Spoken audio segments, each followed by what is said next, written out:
Hi hello, നമ്മളിന്ന് വീട് വരെ ഒന്ന് പോയിരുന്നേ. അച്ഛൻ്റെ ഹോസ്പിറ്റലിലെ ലിസ്റ്റ് എടുക്കാൻ വേണ്ടി പോയതാണ്. നാളെ അച്ഛനെ ഹോസ്പിറ്റലിൽ കൊണ്ടുപോകേണ്ട ദിവസമാണ്. അപ്പം ഞാനാണ് ആദ്യം തന്നെ പോയിട്ട് ടോക്കണൊക്കെ എടുത്ത് വയ്ക്കുന്നത്. അപ്പോൾ അത്രയധികം നേരത്തെ അച്ഛനമ്മയ്ക്കും ഇറങ്ങേണ്ടി വരില്ല, അല്ലെങ്കിൽ ഒരുപാട് നേരത്തെ ഇറങ്ങേണ്ടി വരും. ഞാൻ വീട്ടിൽ നിന്ന് 5:30 ഇറങ്ങുകയാണ് ചെയ്യുക. അപ്പോൾ ആ ലിസ്റ്റ് കൊണ്ടുവന്നിട്ടുണ്ടെങ്കിൽ അവർ ആ ടോക്കണിൻ്റെ സമയമാകുമ്പോഴത്തേനും ഹോസ്പിറ്റലിലേക്ക് എത്തിയാൽ മതി. അപ്പോൾ അവിടെ ചെന്നപ്പോഴുണ്ടേ നമ്മുടെ മൂവാണ്ടമാങ്ങിൻ്റെ കണ്ണിമാങ്ങകൾ ഒരുപാട് വീണ് കിടക്കണ്. അത് കണ്ടതും എനിക്ക് നല്ല നൊക്ലാച്ചിയെ ഫീൽ ചെയ്ത് ഞാൻ വേഗം അതൊക്കെ പറക്കിയെടുത്തു.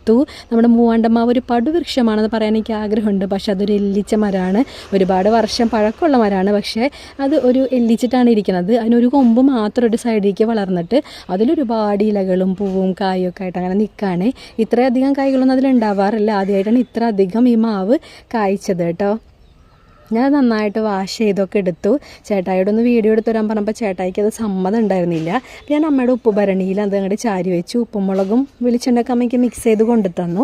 ഉപ്പുഭരണിയിൽ അത് ക്യാമറ ചാരി വെച്ചിട്ട് ഞാൻ മാങ്ങയൊക്കെ കട്ട് ചെയ്യാൻ തുടങ്ങി. മാങ്ങയുടെ അണ്ടി കളയാനൊന്നും എനിക്ക് സമയം ഉണ്ടായിരുന്നില്ല. ഞാൻ വേഗം അതിൻ്റെ ചുണയൊക്കെ കളഞ്ഞിട്ട് അതിലേക്ക് മുറിച്ചിട്ടു. പിന്നെ ഈ ഉപ്പിലിട്ടതിൻ്റെ ഒരു പ്രത്യേകത ഉണ്ടല്ലേ, നമ്മൾ ഒരു കഷ്ണം കഴിച്ചാൽ അതിനെ കരുതിയിട്ടാവും സ്റ്റാർട്ട് ചെയ്യുക. പക്ഷെ അത് നോൺ സ്റ്റോപ്പായിട്ട് അങ്ങനെ തുടർന്ന് പോകും, നമ്മുടെ പല്ല് പുളിക്കണത് വരെ, അല്ലെങ്കിൽ ആ മാങ്ങ തീരണത് വരെ. അത് തന്നെയാണ് ഇവിടെയും സംഭവിച്ചത്. കണ്ട ചേട്ടായിയോട് ഒന്നും അറിയാത്തവനെ പോലെ ഇരിക്കേണ്ടതെന്ന് വീഡിയോ എടുത്ത് തരാൻ വേണ്ടി എനിക്ക് വീഡിയോ എടുത്ത് തന്നില്ല.